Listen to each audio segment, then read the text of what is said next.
There we go. Can you hear me now, Zach? Yeah, we're good. Perfect. Hello, everyone. Happy Friday to you. I am Henry John. I am alongside Zach McAdoo, as I am each and every week on Burnt Rubber Racing, the podcast. Subscribe and follow wherever you listen to podcasts.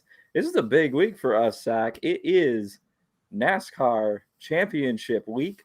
All three national series will crown their 2021 season champion out in Phoenix this Friday, Saturday, and Sunday. So it actually gets started, I'd say 8-9 hours after we get done on the show here tonight with the Truck Series and proceeds with Xfinity and Cup here the next couple of days. I'm excited. I know you are excited. Should be a wild weekend of racing. Last weekend was pretty wild too. How are you doing today? Um, Please, share the excitement with all of us. It's Champ Week, man. Yeah, it's really exciting. I'm not gonna look. I'm not gonna. If you don't see me look away, it's because on my screen Henry's audio and video is messed up for me. So I'm like, it's kind of like messing up with my brain a little bit. So if you see me on my phone or looking up stats on here, that's why. It's not like me and him. Don't. It's not because we're fighting anything. But congrats to the Braves. I know you're a Braves fan, and they got it done. What was it, Tuesday? Yeah, it was Tuesday. It was already 3 days ago. Do I sound better now? Yeah, I think it's synced up now. All right, we're just gonna roll with that. I'm done with my mic. Whatever. Who needs podcasting mics? We'll just go off the laptop this week. It is Champ Week. This is Burnt Rubber Racing. We got to get started though with last week at Martinsville, right, Zach? Some wild finishes, all three series. I would say maybe a few surprising names finding their way into the championship four. Might as well start with the Cup Series because that's where the drama unfolded for sure. It was a non-championship contender after he was eliminated from the playoffs in the round of 12. Alex Bowman picking up the win in the Xfinity 500 at Martinsville. Had to move a championship four driver out of the way to get that win, though, that being Denny Hamlin. Crazy finish, and it wasn't over when the checkered flag flew either because they ran into each other again on the front stretch during Alex Bowman's burnouts. End of the race, your overall reactions to it. Talk to us about this Xfinity 500 because it was a wild one. Did it proceed as you envisioned it going? I know I think we nailed some things right on the show last week, but there were some surprise moments throughout this one too. I mean, I think I was the one that said it's going to be a wild one in the articles I wrote last week. You knew drivers going to leave here mad at each other. I mean, you had Quinn Hauf and Josh Bilicki. That was a bad pick, by the way. I'm sorry, guys, but holy hell. I did not expect that out of Josh Bilicki. And then you have Kyle Busch, Brad Keselowski, and then you have Denny Hamlin and Alex Bowman. Like, Hamlin, no one's going to side you in this one. You were completely in the wrong. What did we talk about on the show last week, though? Denny Hamlin was complaining about non-playoff guys racing him too hard. Neither of us took his side then, and it's hard for me to imagine really anyone taking his side after this whole beef with Alex Bowman. I know it has fired up Denny Hamlin here throughout the week, heading into Champ Week. I mean, he seems to, his remarks are that when the pressure builds around him, he's going to be at his best. It's just not a great look here these past couple of weeks with his comments off the track and his actions on the track. And I wonder how that is going to impact his focus going into Phoenix. But I guess we can keep it on Martinsville for now. But just me thinking ahead here. But let's go back to Hamlin's post-race comments, calling the 48 a hack. I mean, if you want to look at hacks, look at a winner has 4 wins compared to year 2. So, I mean, who's the real hack there? You might be in the championship 4, but you have had the better year, really. But you can't call someone who has double your wins a hack because actually he's been the second best to Hendrick in wins-wise. I have to say wins-wise. So I don't know what you're saying when he's getting outperformed by his teammates every week. It's really only one consistent teammate that's beating him every week. Yeah, 100%. I know Bowman has had some bad finishes, uncharacteristic Hendrick finishes, but when he's not finishing poorly, he's either winning or in contention to win. So not quite sure where Denny Hamlin gets off saying that. I also have to shout out the Quinn Houff Josh Bilicki beef. I mean, that's short track racing for you, right? Like we got beefs going on from the winner of this race and a championship driver to guys who are running laps upon laps down. You'll love to see it. I One don't. more Yeah, thing. what else? One more thing about the Cup race. So I don't know why I noticed this, but like when you see Hamlin like hit Bowman like head on, I don't condone this by the way, but it was still funny. You see one guy just throw a beer and like. If not for that windshield, it would have hit Hamlin perfect in the head. I'm not like that was a perfect throw. Like, wow. Yeah, don't do that. Just don't do that. Yeah, be respectful when you're at the races. I mean, come on. No, Hamlin should have been fine, but I mean, that is pretty funny though. I'll make fun of myself right on air here.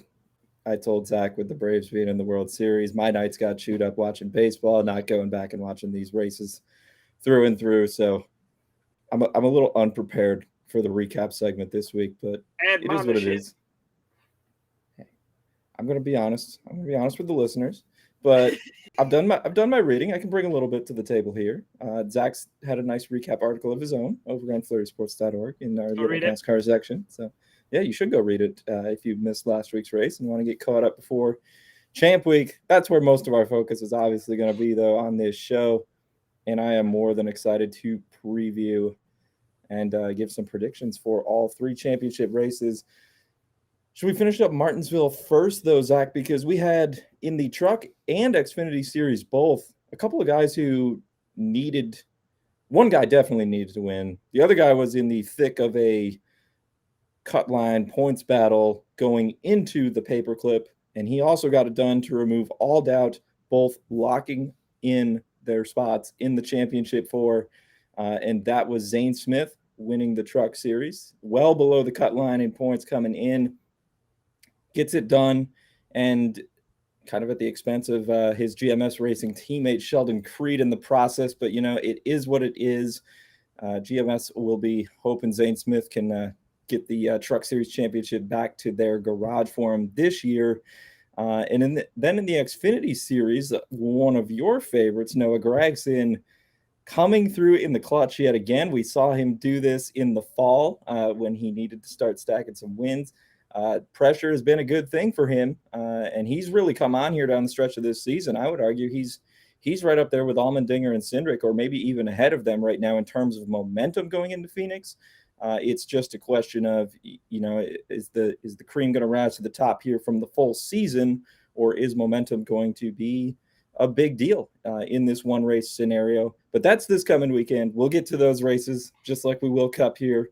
What did you see, Trucks and Xfinity? What stood out to you? If you want to go one at a time here, or what do you prefer? We'll start with the Trucks. So, all right, John Henry Nemechek got really aggressive there in the middle of the race. You'll end up watching that race later, and you'll see what I mean. Almost took himself out of the playoffs. I don't shot at my unpreparedness. Yeah, I had to. Austin Wayne Self, I don't agree with what he did at all. And I said if JHN doesn't make the championship four, if I was in the 4 car and I didn't make the playoffs make the championship four off of what happened at Martinsville, I would dump the 22 at Phoenix. No shame. But he's in it thanks to Grant Enfinger and Matt Crafton pushing the 2 car up out of the groove, get him some damage. Creed had to come in and fix it. And then with Zane Smith winning the race, it knocks him out. And you can also thank Stuart Friesen for running out of talent there too. So thanks Stewie, trash can. But and then for the Xfinity Series race, Stewart's only good on. I shouldn't say he's only good on dirt, but he was in the round of 8 in the playoffs. NASCAR National Series. Give me a break. Yeah, I don't. That team's what? 2 years old? 3 years old? 52 has been there for a while. I respect a team that starts with nothing and has built themselves up to where they are. I think Friesen looks back on this season and he's got to be proud of the strides they're making. And I would imagine it's only going to get better. But maybe that's to each your own. Since when am I the one who has Western New York bias? What's going on here? I don't know. I try to like Stewart. I can't get behind him. But now we go on to the Xfinity Series race, and yes, Noah Gregson has won. It was nerve-wracking there. I thought Hamrick was going to steal it away and get his first win, ruining Noah's chances at getting to the Championship 4 and ruining my call my shot that I had 2 weeks ago on the show.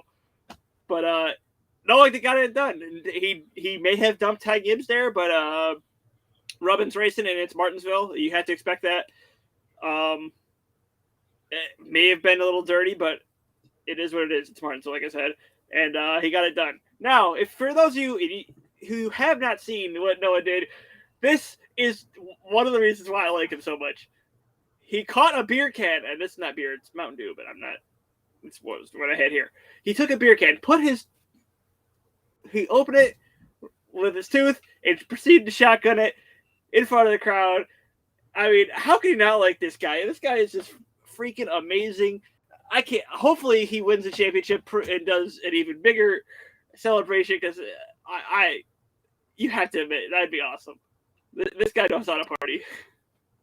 Yeah, absolutely. And like we say, he has really come on down the stretch of the season to get to this point. He was a guy who we were talking about kind of dangerously hanging close to the cut line during the regular season after a horrible start.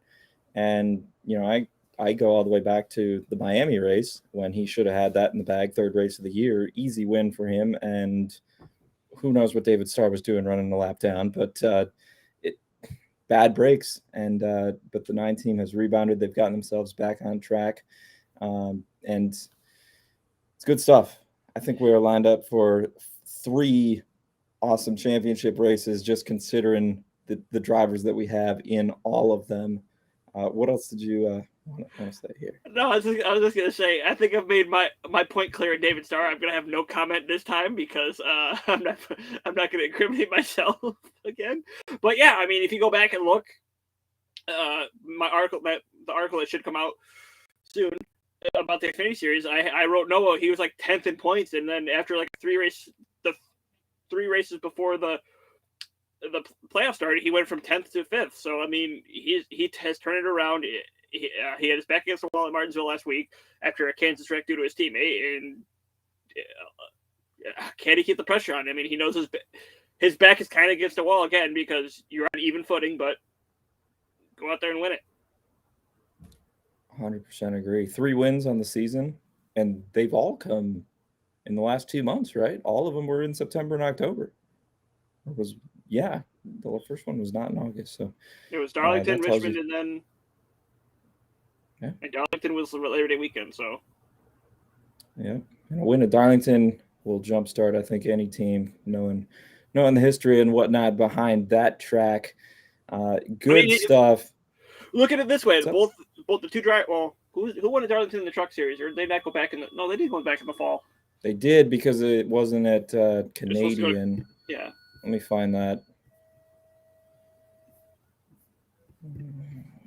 Sheldon Creed. So we're 1 truck driver. We're 2 stupid moves away from all 3 Darlington winners making it to the Championship 4. Yes, we are. Stuart Friesen was 3rd in that Darlington race, by the way. Just wanted to get that in there.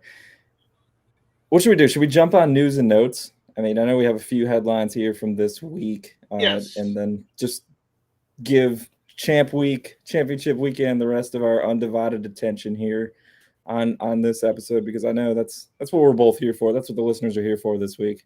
Previews, picks, you name it. So I guess we'll hit news and notes here quick, and then we can head off to the desert. All right. So, like I said earlier, Kyle Busch, Brett Keselowski had a little bit of a spat. Kyle Busch kind of said something that he shouldn't have, and now he will have to pay the price as he as before the 2022 season, NASCAR has forced him to go through sensitivity training. Sensitivity. I'm not going to repeat what he said. You can go look it up.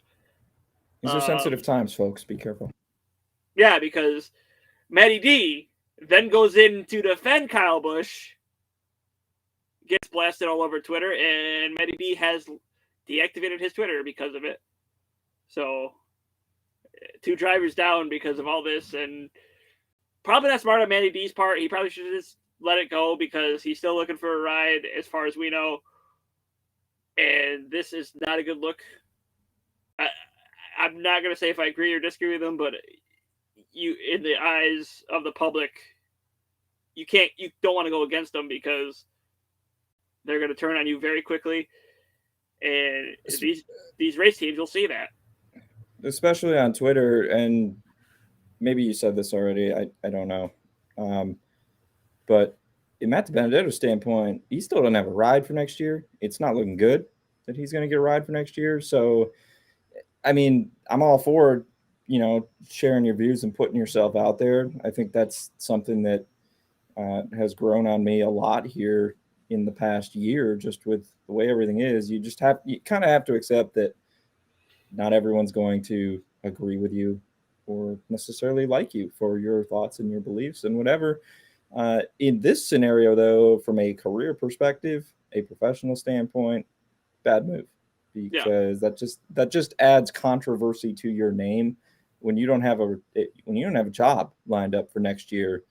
And I mean, if I'm Matty D in this case, I'm just staying quiet, even though I may not have wanted to, and clearly he didn't because he went in that direction. But it's kind of a sad deal, I guess, all around for me. That it's just the way things are.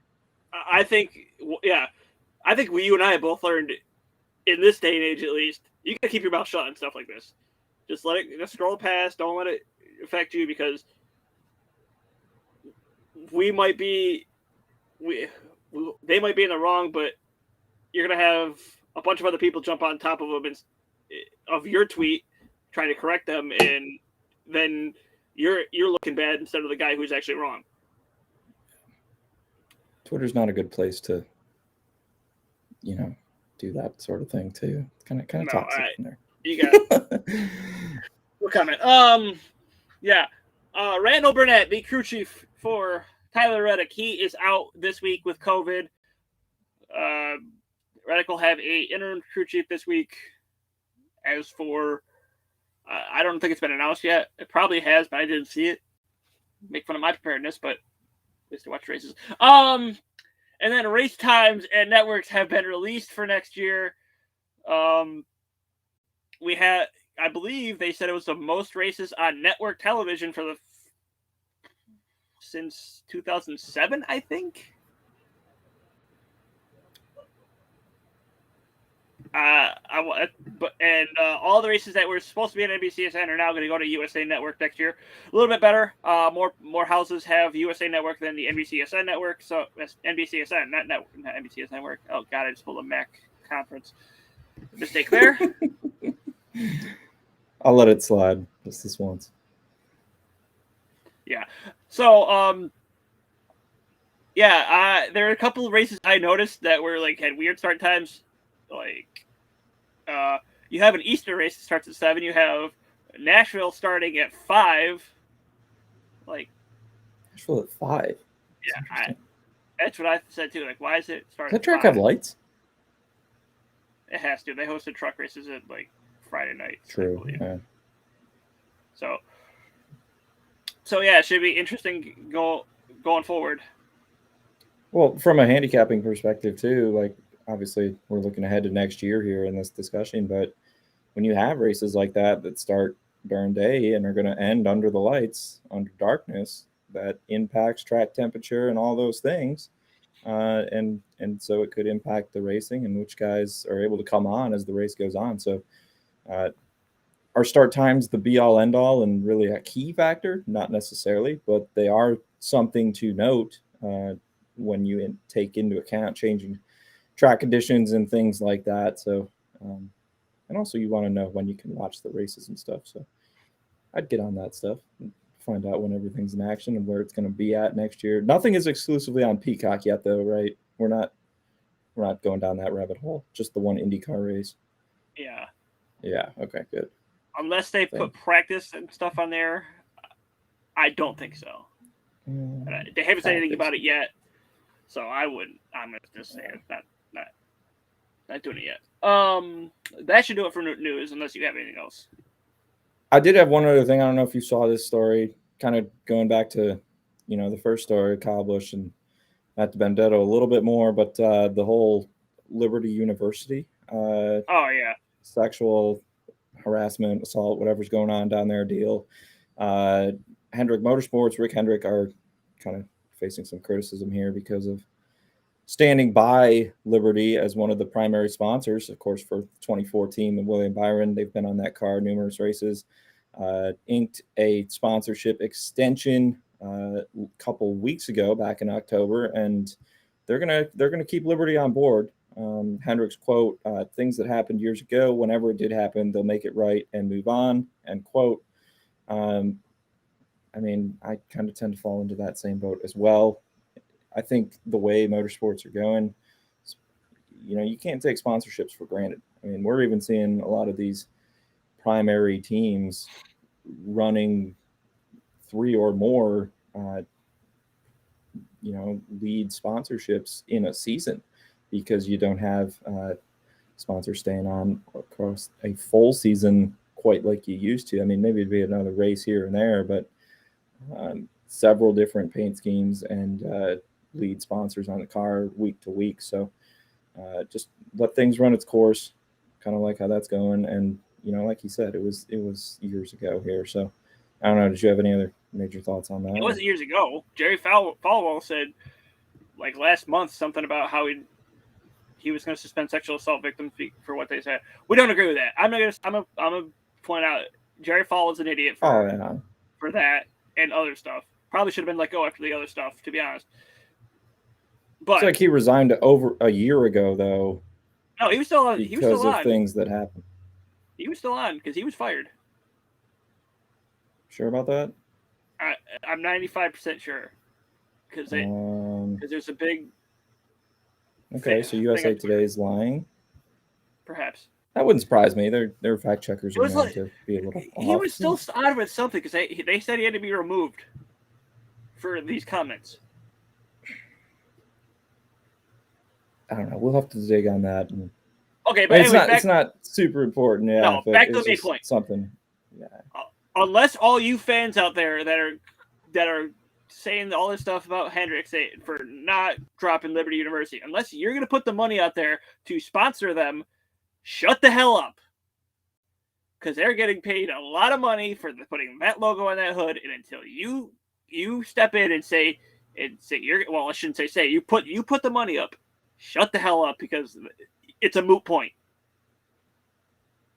Yes, 100% agree. And also, I think we have to, keep in mind that one or two people don't represent an entire organization, an entire school. So, if Liberty wants to have that sponsorship on the car, let's not run the whole university through the mud because of some poor decisions, poor actions by just a few people. So let things play out. And I think you have to look at it from the business end of things a little bit in these situations too sometimes. So that was really the only other thing I had, other than Denny Hamlin's extremely fired up going into Phoenix. But I guess that's where we can turn our attention now. It is Champ Week, Zach, in case people forgot. Let's start with the Cup Series. Let's do it. Start with the big boys, and we can work our way down from there. It is, in fact, a 2v2 Championship 4 in the NASCAR Cup Series. I believe someone on this podcast called that before the playoffs started back over the summer. Joe Gibbs Racing, Hendrick Motorsports, they've been the class of the field all season long.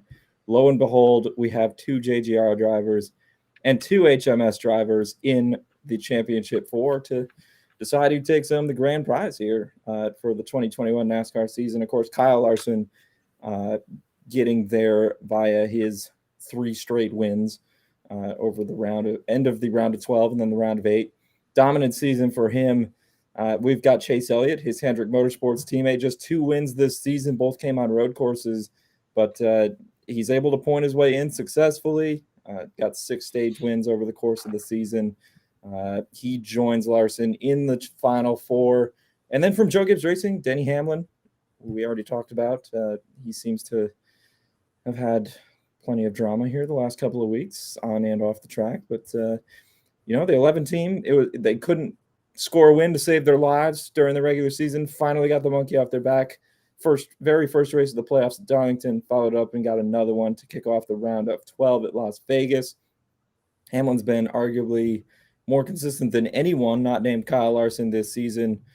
10 stage wins. Only Larson had double-digit stage wins to go along with Denny Hamlin there on the year.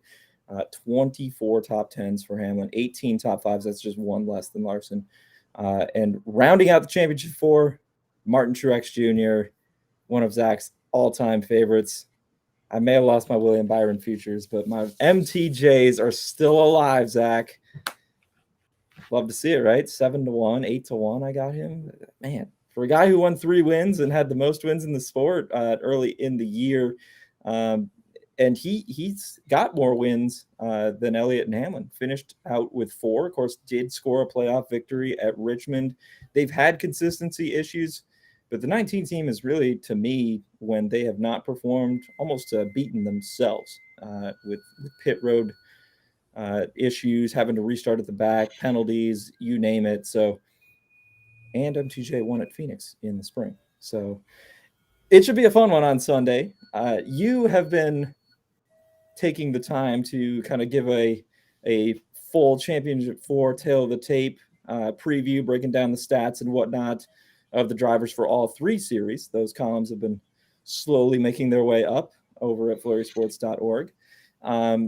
What more do you want to share, or anything that stood out to you in really kind of going through and assessing how all 4 of these guys did over the course of the season? And kind of give us what shall I say, a briefer tale of the tape, if you will, for this Cup Series championship. Larson, 9 wins. He has the best average finish here since they reconfigured it. Granted, he missed 1 race. He missed last year's championship race here. So that kind of like throws a little wrench in the stats there. Elliott, he hasn't won since July. His last win came on July 4th at Road America. He's been shut out since. Hamlin, he has turned it on. He shouldn't really say barely scooted out, but he did kind of barely get out of the championship 4 because of the Bowman wreck. Like you said earlier, he's fired up. And angry drivers drive faster. That's a true fact. And then Truex, like you said earlier, he had 3 wins start the season.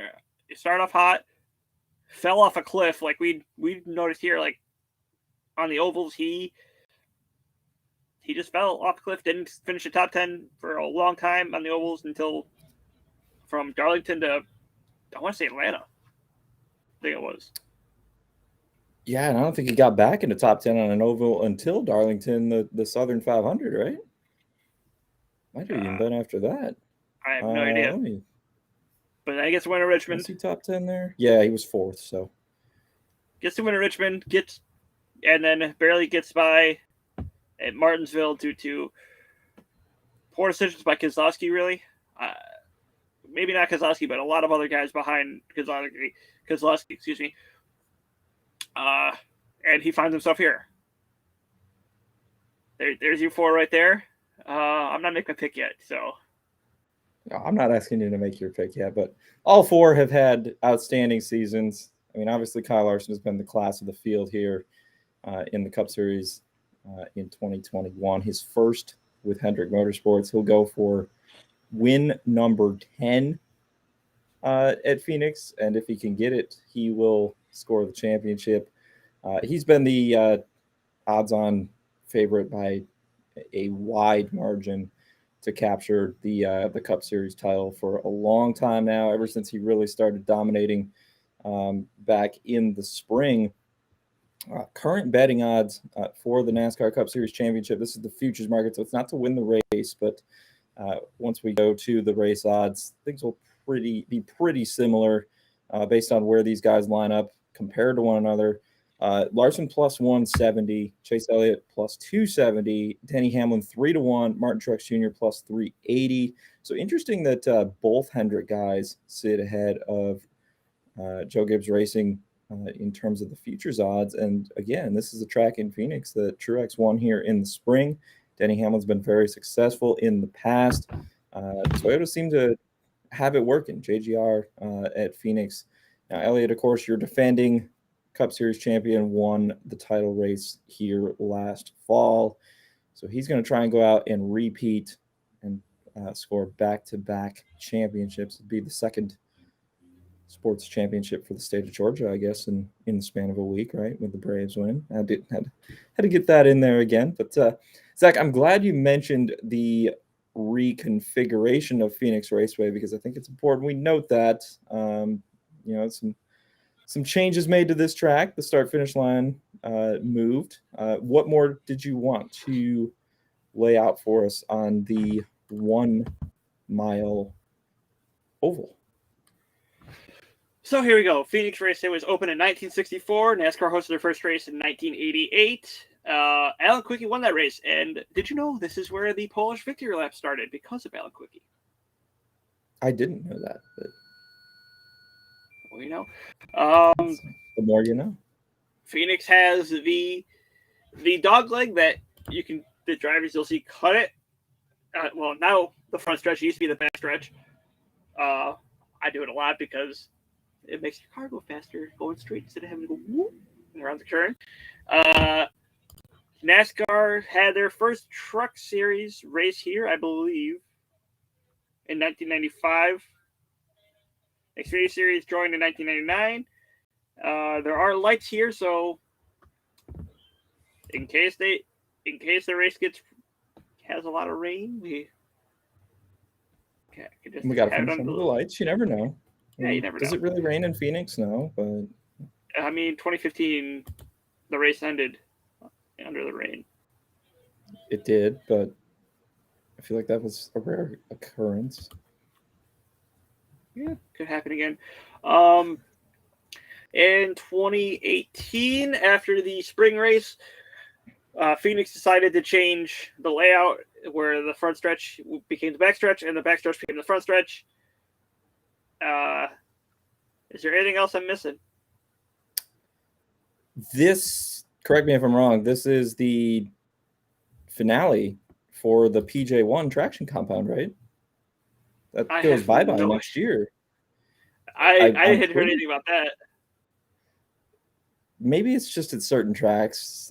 I want to say, though, they're trying to get rid of that altogether, so not positive. But, yeah, PJ1 will be in effect at Phoenix this weekend, so that'll be something to keep an eye on. Obviously, it had a big impact in the spring, and, going back to that spring race, guys were, working through that and figuring it out early on. Martin Truex Jr. actually got into the wall at one point, but was still able to rebound. So that will impact the racing this weekend as well. Let's see here. Where do you say we jump into a little Cup Series DFS, Zach? Big surprise that our championship 4 here are the highest priced guys on the board. That is something I want to ask you, just as a general question.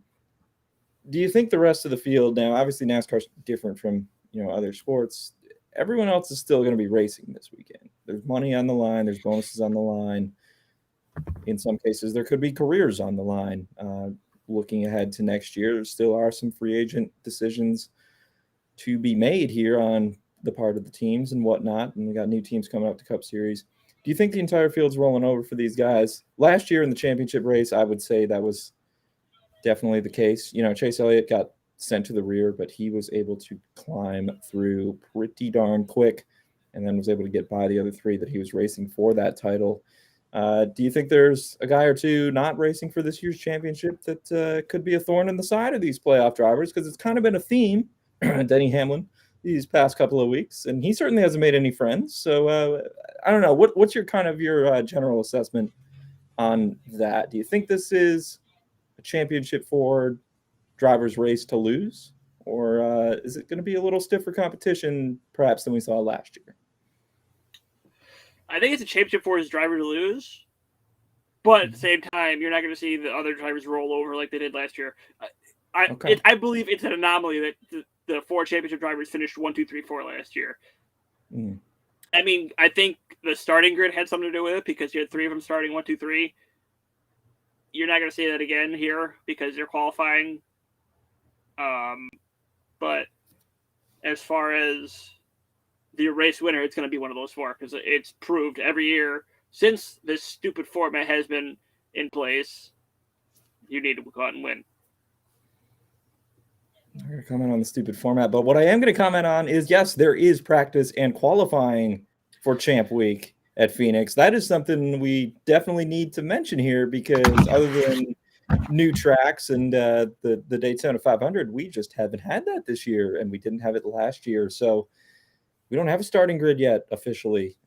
Do we think the Championship 4 can probably qualify well? Yeah, but the other thing, Zach, too, you don't have either one of these teams. I mean, I know these are 2 of probably the highest funded teams in the Cup Series today, but neither one of them are able to throw everything at one driver because they both have 2 in this thing. So, it's not going to be completely all hands on deck from a garage standpoint either. It wouldn't surprise me if we see, an SHR Mustang. They've been well running this package.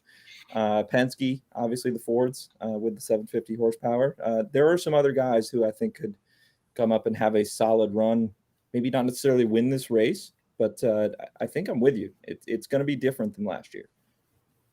Yeah, and before we get too far here, I have practice times for the Truck Series. Ben Rhodes came in. I'm just going to do the championship 4. Ben Rhodes came in 5th. John Harmon Nemechek 9th. Zane Smith 12th, and then Matt Crafton 18th. So it looks like an uphill battle for the Smith and Crafton a little bit. Yeah, so that is for the Truck Series. Obviously, Xfinity and Cup are yet to practice, but they will be. And, if you're betting on these races this week and you want to get as much of an edge as you can, I'll say it right now, watch practice. If you have the time to do it, watch practice, watch qualifying, get an idea of who's running strong and who has improvements to make, especially regarding the Championship 4 in all 3 of these races. Did you have something else? Yeah. Well, before we get into DFS, we have to point out this is the last race for the Gen 6 cars. We will say goodbye to the Gen 6ers after this week. To me it's sad. I fell in love with these cars when I first saw them. I thought they were sexy, they proved to be very safe, and that's what NASCAR wanted. I mean, you go back and look at Austin Dillon's wreck at Daytona. You look at Ryan Newman's wreck at Daytona. The fact that Ryan Newman is alive today, I think, says a lot about the fact he walked out 48 hours after that wreck. You and I both, that's when we met. I was like, I didn't know you like NASCAR at that time, and I said something about Newman. It's like, how is he the fact he was still alive after that wreck and then walked out is just amazing to me. But Yep, for sure. It is bittersweet to know that the Gen 6 cars are going to be retired after this race. No more 5 lug nuts either. Chip Ganassi goes away after this year. Ryan Preece goes away. We don't know where he's going. We don't know Matty D. A lot of question marks still in the air for those 2 drivers. Yeah. Ryan Newman, we just how we forget about him. Newman, we don't know if he's going to step down. Could be his last race. Yeah, this could be his last race. We don't know if he's going to go to a part-time schedule or go to Rick Ware Racing or something like that. I think that Rick Ware Racing did reach out to him, though. Wouldn't that be a hoot? Oh, my. A lot to look forward to next year, for sure. Zach, we got to focus on this championship weekend, though. I know it's sad to say goodbye and a lot of uncertainty still and some drivers we may not be seeing along with the cars and the PJ1 next year. But, hey, we got one more race, so we got to get excited for it. Let's get into some DFS. Kyle Larson tops the pricing board yet again. $14,500 would be his salary on FanDuel. And we have got Chase Elliott at $14,000, Denny Hamlin $13,500, Martin Truex Jr. 13 even. So that's your championship four. Next highest priced driver, William Byron, all the way down at 12, so a full grand less than MTJ, the lowest priced of the four championship contenders. Kyle Busch 11.5, Joey Logano 11, Ryan Blaney 10.5, Christopher Bell 10K. I'm assuming you're putting more than one championship driver in your lineup this week. Is that accurate? But tough to choose amongst the four. What are we thinking here with these with the big horses this week? So yeah, I think you should put two in your lineup. I'm not saying which two. It's up to you. It's up to everyone else's discretion. You got to pick who you think is going to win the championship and who finishes second. Because my opinion is going to be different than yours, and your opinion is going to be different than mine. There's no point in me saying take these two, and you don't believe it's going to be those two. So we're just going to generalize it and say take the two you think are going to finish 1-2. If I had to take one of them as a safe pick, which of the four do you lean towards as being the safest? Even if he doesn't win, you think he has the best chance to finish, second among those four championship contenders, I would say. Larson, only because his average finish is like 5.7 or something like that. So he's got better equipment than what he did in the first 4 races he had here in the 42. So yeah, to your point, 6 races since start of 2018 at Phoenix for him. Of course, missed the championship final race here last year, but average finish of 7. He hasn't won yet, but 3 top 5s, 5 of those 6 in the top 10. Average finish is 3rd since the start of 18, behind only Kevin Harvick and Kyle Busch, who are not in the championship 4, but they are eligible for FanDuel DFS lineups this week, Zach. I mentioned Kyle Busch at 11,500. Kevin Harvick is all the way down at 9,500. And, when I think of drivers who are not contending for the title, who, they have everything to go for this week, they're not going to be willing to roll over and let the championship 4 dominate this thing. Kevin Harvick hasn't won yet this year. That's a pretty darn good bargain of a price on that 4 team. Again, the high horsepower tracks, where the Fords have been better than they have at the high downforce tracks when running that package this season. Are you with me? Do you like Kyle Busch also? But who else are we looking to throw in here amongst the heavyweights? I'm going to say Kyle Busch. I think Kyle Busch would be a good pick for you. I wouldn't never count on Harvick. Harvick, he might not have a win here on this layout, but it's still Phoenix. It's still Harvick, who has 9 wins here at this track. It might come at the other layout, but come on. Got an average finish of 5 since the start of 2018, and obviously the majority of those have come on the new layout. So he's still running well here. Yeah. What are you thinking for some mid-priced value guys? I'm looking back here at the spring Phoenix race. Just going to try and find some guys who ran well. Joey Logano was runner-up.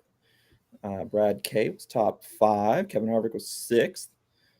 William Byron was a top 10. Obviously, he's a little higher price, but Cream typically rises to the top here at Phoenix. But looking at some of these mid-price guys more for DFS this week, Eric Almirola was 11th. Ricky Stenhouse, 12th. Matty D was 14th. Kurt Busch, 15th. Bubba Wallace was 16th. So some decent, some interesting names there. You have one or two of those that you like for value this week? I'm assuming we're not going back to Josh Bilicki. I'll give you two value plays. I'll set up two value plays this week. Chase Briscoe at 5,800. I like the way he's been running the last couple weeks here. He's definitely turned it around from where he started this year. And then number two, Corey LaJoie, 4,500. I mean, we're talking value here. Yeah, we're talking bargain bins because you're gonna want them to get the heavyweights up top. Corey LaJoie has been amazing. He gained like 7 spots last week, getting from 28th to 21st. Finished all the laps, I believe. So the points are there for him to stick with him, and I don't think it'd be a bad play this week. All right, I like both of those a lot. In terms of guys you're staying away from, I'll give you a pass and say you don't have to go into the championship 4 because everyone's opinion does kind of differ there. But what are some guys you're not high on this week for Phoenix below that championship 4, and also the name everyone wants to throw in there as a value play that really is not in your eyes. All right, my stay away from guy is Christopher Bell. Like we've said in the show before, the equipment is not going to be there for him. It's going to be going more towards the 19 and the 11. Granted, I said take Kyle Busch, but Kyle Busch has the stats here to back it up. Christopher Bell has an average finish of 16.7 in his 3 starts here. I don't see him sticking to where he was earlier this year in the spring. And then the value play, stay away from. I got two again. Both are far cars. I don't know what has happened to that team. They have absolutely come down from their high that they had earlier this year. Besides Buescher having a couple good finishes here and there, but Newman has fallen off the face of the earth, it feels like, and Buescher has been very hit or miss, and it feels like another miss this week.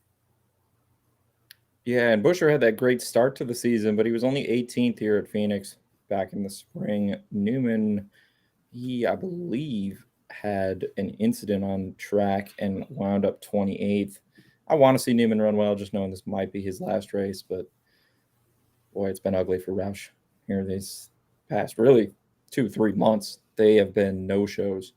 Maybe you could even go back longer than that. So we were seeing, it felt like every other week one of those guys would run well, even through into the summer portion. And lately it's just been a nightmare. So I think Roush has not been good since about 2014. Like that was their last relevant year. And it's sad to say that because like the premier team. Go back to 2005, 2004.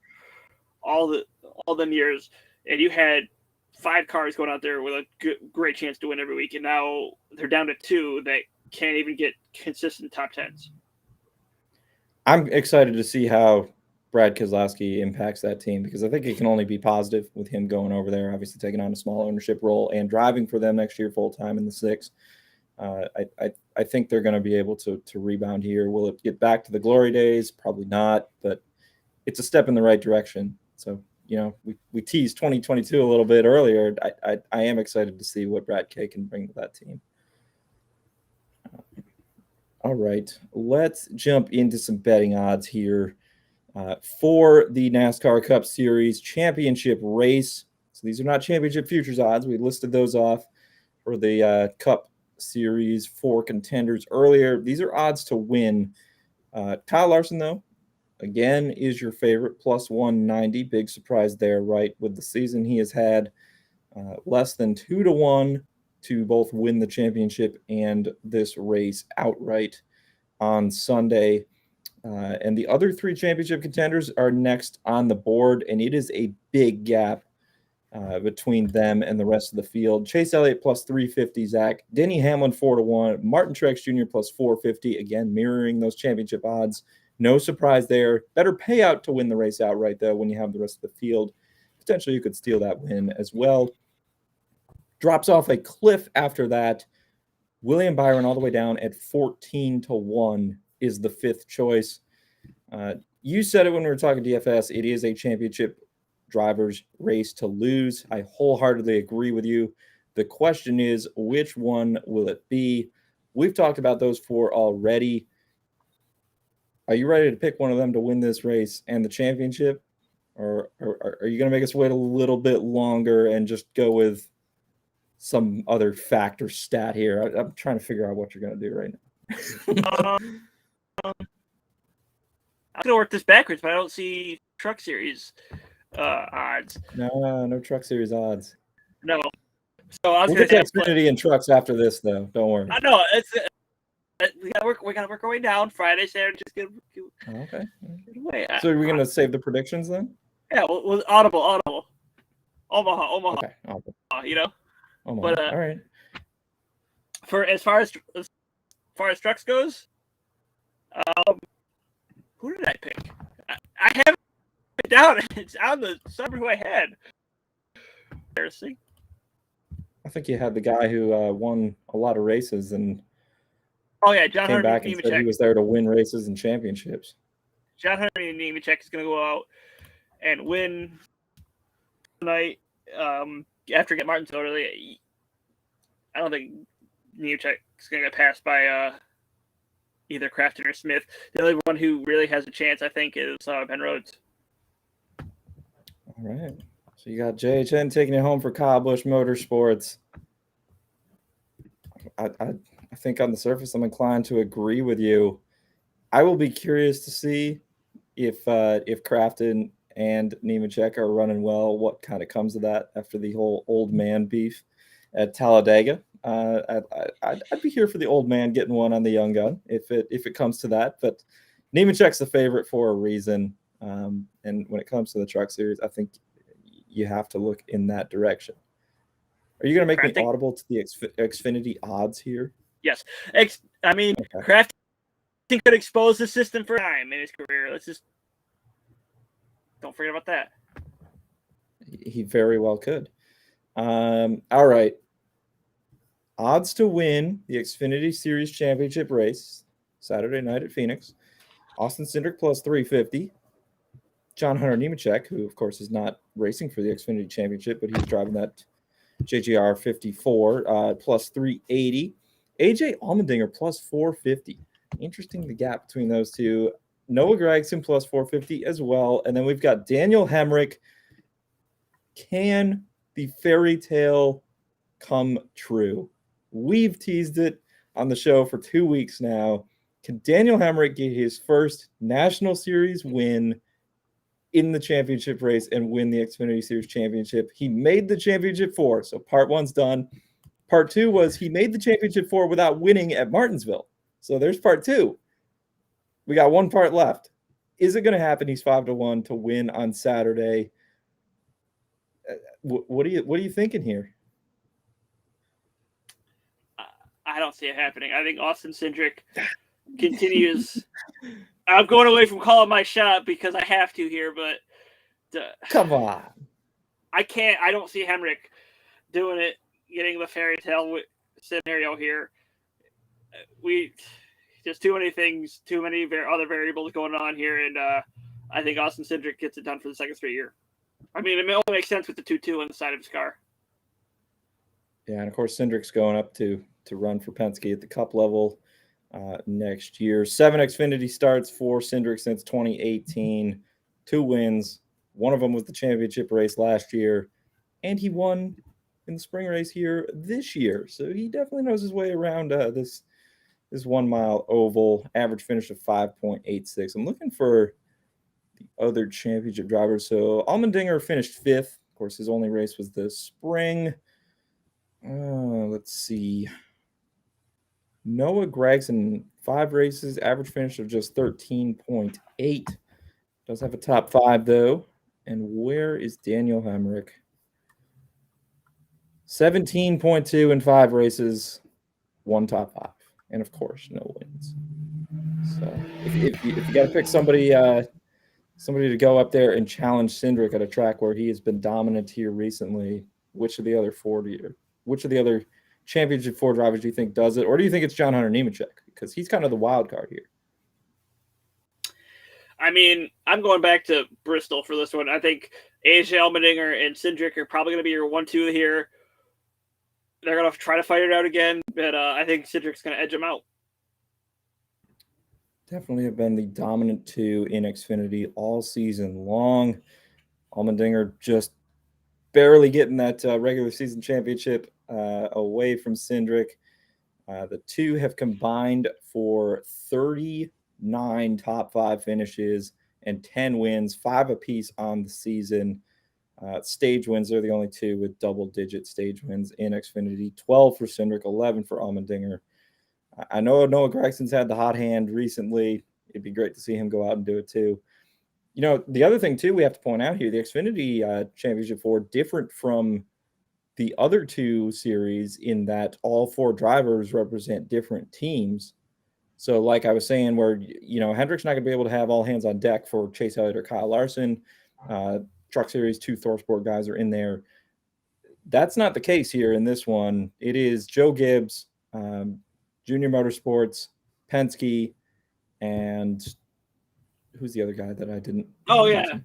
Oh, Colleague. How could I forget Colleague Racing? I would love to see Colleague go out and do it too. Like, it's a great storyline no matter who wins this thing. Honestly, the Xfinity Championship might be the one I'm sneakily most excited for, but I don't know. You got anything else on this race? I can try and pull up those. DraftKings does list Xfinity Championship odds too. Yeah, they had futures, and I thought that's what you're looking at, and you went complete 180 and went to race odds instead of champion futures. Cindric has the plus 225. Allmendinger and Gregson are tied at plus 275, and that surprises me a little bit. And then Hamrick has plus 330. Yeah, so hot hand versus season dominance. I personally, the betting value here feels like it's on Dinger. I mean, I know you're picking Cindric, but based on those numbers, do you agree with that? Like, I don't know that listing Dinger that far behind Cindric to the point where he is matched even with Gregson. That doesn't feel right to me. I would not match Dinger to Gregson, but I would still put Dinger probably about plus 250, somewhere around that area. But the fact he's even with Gregson, that makes me think that I would not want to bet Gregson at that price. And you'd go either Dinger or... So you think Gregson's overvalued? Yes. Okay. All right. So differing views on that there. Good stuff. Justin Haley is 2-1 for a top 5 in that Xfinity race. Just looking at some other odds here because that's what I enjoy doing. Zach's been doing extra columns all week. There will definitely be an Xfinity Series betting column going up, courtesy of me. I'm sick as a dog, but we're still working hard today. Okay, can we go back to Cup now that you threw me for a loop? Yes, I had to do that, okay? Just deal with it. I know you did. Let's see. We're done with DFS. We already did that. We're looking at race odds to win this thing. Are we doing the championship 4 now, or are we saving that? Do you want to discuss other odds and props? Should we save the finale, the grand finale here? Neither one of us should. I'm going to say this. There's no Dollar Energy this week. Save that $1 for Daytona. That's what you need to do. I would rather put $2 on a dream at Daytona than I would in the championship race. So or two different drivers with $1 on them at this point. Yeah. You're not going to bet Ryan Newman in Rick Ware. Who knows? Perhaps, maybe, but I couldn't resist. But if you're not betting the championship 4, save your money. You don't want to bet anything. If you're not betting on the championship 4, there's no to win or anything else. Just to win. Okay. All right. The championship 4 to win. That's your win right there. You're going to waste your money otherwise. I think I would agree with you. DraftKings does have a bunch of playoff specials posted as well. These aren't really playoff drivers anymore, but no. But I thought it was funny. There's one on there that's like specifically for me. Oh, is there? I got to try and find this now. Kevin Harvick and Tyler Reddick to both finish in the top 10 plus 250. Would you take that bet, Zach? Yes. Of course you would. Honestly, I can't really argue with it that much because I think Harvick's going to go out and run to win, and Reddick's been driving driving the heck out of the 8 car here down the stretch of the season, even after being eliminated from the playoffs. So I don't hate it at all. Yeah. So, are we ready for championship picks? We're running an hour now, so we got to get going. All right. Do you want me to lead? Do you want me to lead it off, or are you going to lead it off? I'll go first. That's cool. I'll work with this. I don't think I'm going to pick exact finishing order because we don't even know the starting grid yet, and I got to see where these guys are lining up a little bit first before I get that cute. But I'm gonna go. I'm gonna go worst to first of your championship 4. How's that? Take your time. Take your time.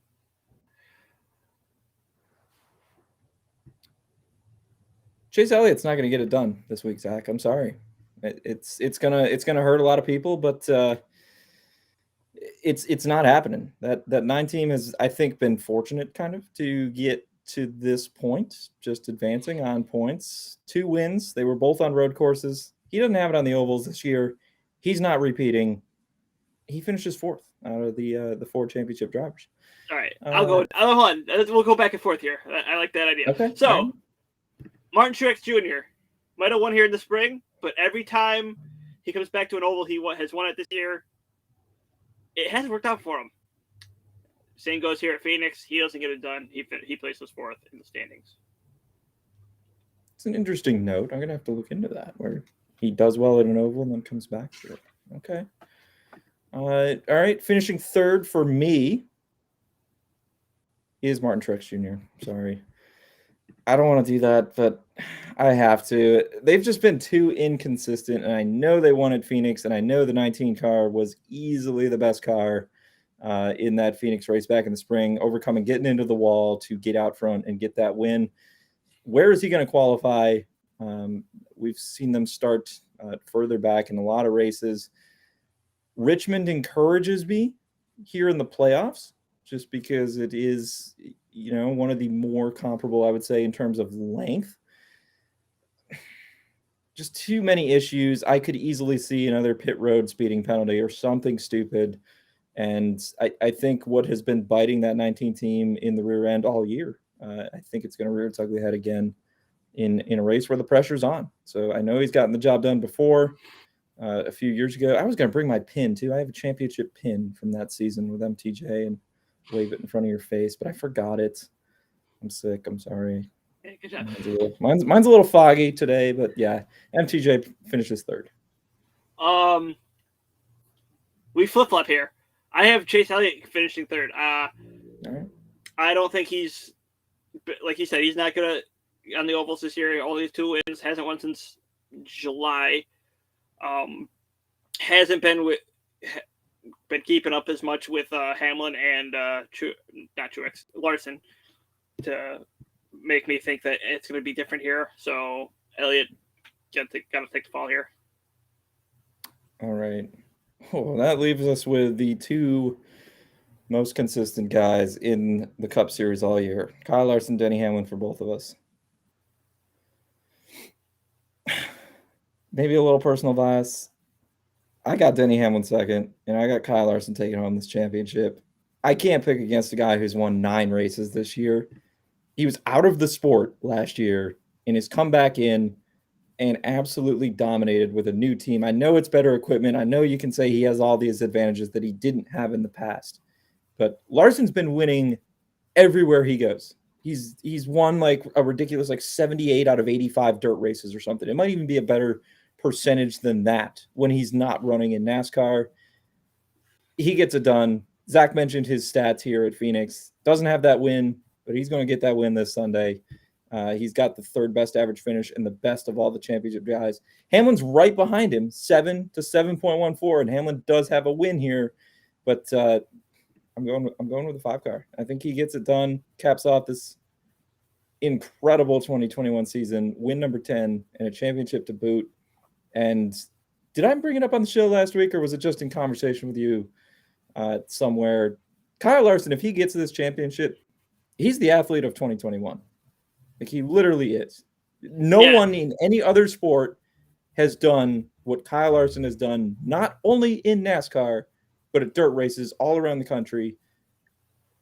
Get it done. Kyle Only Larson, because I gave Derrick Henry the kiss of death, apparently, and now he's out for 8 weeks. Derrick Henry was your one counter, and that is no longer happening. So Larson wins this. He is the athlete of the year, and he won't be because no major media outlet cares about racing. But I'm sorry, you can't deny the run this kid's been on. So again, we flip. I have Denny Hamlin. Hamlin. I think going with the villain. For 2 reasons. One, I think that he's gonna be fired up. He said he doesn't care what the fans think. He's gonna try to go out there and make the fans kiss all his ass. And something that Larson, I think, will keep up with him, but I think it's just James Dennis Allen Hamlin's time to shine and not choke for once. All right. Well, the betting value would suggest that Hamlin's the better play there. 4-1 to win this race versus plus 190. And the championship odds similar, respectively, for both guys. But I can't believe you just went with the villain like that. Man. Denny Hamlin is definitely going to be fired up, though. So it should be a wild one. I think those have been the two to beat all season long. And so my pick either means he's either going to go out and win or he's going to wreck in stage 1 or something like that. Denny Hamlin's got some guys who would love to, I think, spoil things for him too. Maybe a little foul play. Maybe I don't think see that. Bowman's not going to touch him. Reddick, I don't think he'll touch him Briscoe, either. Though. They both got their shot. I don't think Briscoe's going to mess it with them. It should be a fun one. Yeah. Either way. You got anything else? Do you think Brian Newman, he's a Group F long shot, might be his last race? Do you think he can win Group F at plus 360? It's the only other thing I wanted to ask you, just because it is Group F and it's a weekly staple here. Yeah, let me go look to see who's in Group F. I'm sorry, it's Group E. There is no Group F. What are we doing? DraftKings, what are you doing? They forgot to put the Rick Ware guys up. That was supposed to be Group F. Press F on our Group F.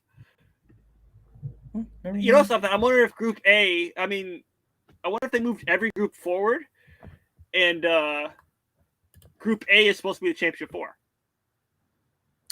Right, but you can bet the championship futures kind of there too. So yeah, that's what it's got to be. So let's see if that changes. The Group F. E that should have been F. Do you want to answer this, or are we going to skip it because this is Group an F. atrocity? Group F should still be Group F. DraftKings, you screwed up. But no, I think it's going to be Cole Custer. I think Stuart Haas still has something to prove with these cars. I don't see the fact that Michael McDowell has better odds than Ryan Newman. What is going on? Something is definitely going wrong with Roush Fenway. That the fact that you're getting beat by Michael McDowell on odds. We already talked about it. They have been awful since Buescher's little tear there back in the spring. So to think that Buescher was once on the playoff cut line and on the good side of it, NASCAR's a long season and RFR is definitely. We've been here 9 months. Brad K to save him. Yeah. Yepper. Can't believe this is the end. Honestly, there's one other thing I have to say. I can't believe we got through the whole season and Burnt Rubber Racing was on a mostly weekly basis. The show didn't die. We thought we were done after episode 4 when somebody said something stupid. We lived on. I wonder who that was. We're previewing the championship race. We made it. We will be back next week. Though, this isn't it for us. We'll be back next week, probably until Thanksgiving, because we still have some other debates and stuff to do. We do. We've got, let's see, what do we got? Obviously, we'll be recapping all 3 races. That'll probably be most of next week's show. We've got a fun little season awards show lined up. We're going to, give away some meaningful awards, but also some probably silly ones that will only be given away on Burnt Rubber Racing. So you'll want to tune in for that. And we might do one other season wrap-up show or something along those lines as well. And we'll take probably, month of December off, right? And we'll be back before next season starts because we do have some off-season topics we want to touch on and also get excited for 2022. Next gen cars are coming. Daytona 500. I know you and I could spend 3 weeks previewing that. We'll be happy as a clam. So Burnt Rubber Racing not only survives an entire season, but season 2 is on deck. It's incredible. I don't know how we did it, but Zach, I do have to say thank you for joining me on this ride too. Unless Zach Brunner just has to has a change of heart, says, "Yeah, we're done.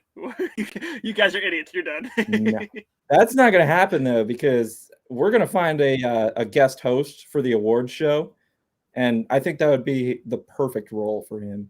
He doesn't have to come on and talk. He's not going to know anything. He doesn't have to talk nothing. He doesn't have to know anything. He just has to open the envelopes, read them off, Roger Goodell style, and then you and I, we do the thing. Well, we got to have a guest host, and I feel like for season 1 that'd be. Yeah, he said he's going to be on for Road America. Never happened, so he needs to be on for this. He got nervous. That's all. He got nervous. Come on. Stage fright. Oh man, he's going to hate this part. This is the beginning. Yeah, this is we better end this right here.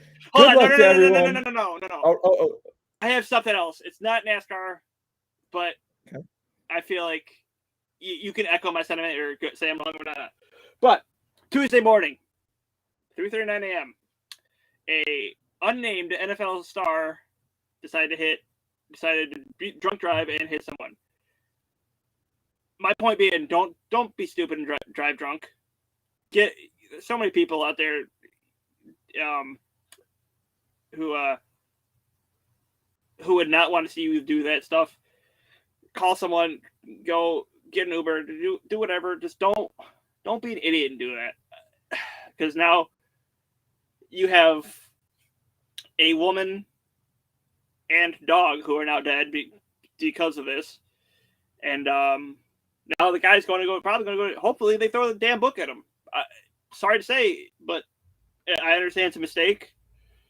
But it's a very cost-worthy mistake, and you gotta pay the price. Yeah, your decisions impact more than just yourself. Always remember that. So, be responsible, drink responsibly. But if you are drinking, make sure you have a ride or alternative form of transportation lined up. I think that's what it boils down to. Sad news, but we wish all the best to the family, and hopefully everything will pan out. So good stuff there. Save the 156 mile an hour driving for the NASCAR guys on the track. How's that? Yeah. All right. Now that we got the sad sentiment out of the way, I shouldn't say out of the way, but poor choice of words. I'm getting canceled for that one. But crackhead ending, like normal. Do it. Subscribe to us on Apple. Follow on Spotify, Google Podcasts. Do whatever you have to do on iHeartRadio, Speaker, wherever you watch us at. Subscribe to it, Flurry Sports YouTube. It's down there somewhere because I know you're watching on YouTube or whatever. Hit the notification bell. Yeah. We have our own little NASCAR section where you can read our articles on flurrysports.org. Yeah, I gotta all kinds of extra content going up there this week. Especially this week we have the trucks that are up already. The Phoenix Raceway overview is up. My DFS article will be up soon. Same with the Xfinity and Cup Tales of the Tape or preview, whatever we call it now. Follow us at Bird Up Racing on Twitter. Follow me at ZT McAdoo. Follow him at Hangtime Henry. Or don't, because Twitter is an awful place. Yeah, maybe just stay off Twitter. Honestly, that might be better for everyone at this point. But I heard there's new social media coming, so that might be fun. I'll see y'all on there. You got anything else, buddy? I'm excited for Championship Weekend, and I'm curious to see how these picks go. No, one of us is going to have bragging rights next week. Yeah, we'll see how this goes. And you're a Chevy Hendrick guy too, so you went against your heart. I didn't have the stones, but yeah, time will tell. It is literally hero versus heel here. Let's see who gets it done. Thank you all for joining us. We'll be back to recap all 3 races here on Championship Weekend next week. This has been yet another episode of Burnt Rubber Racing. Don't forget to follow and subscribe wherever you listen. We'll talk to you soon. Enjoy Champ Week.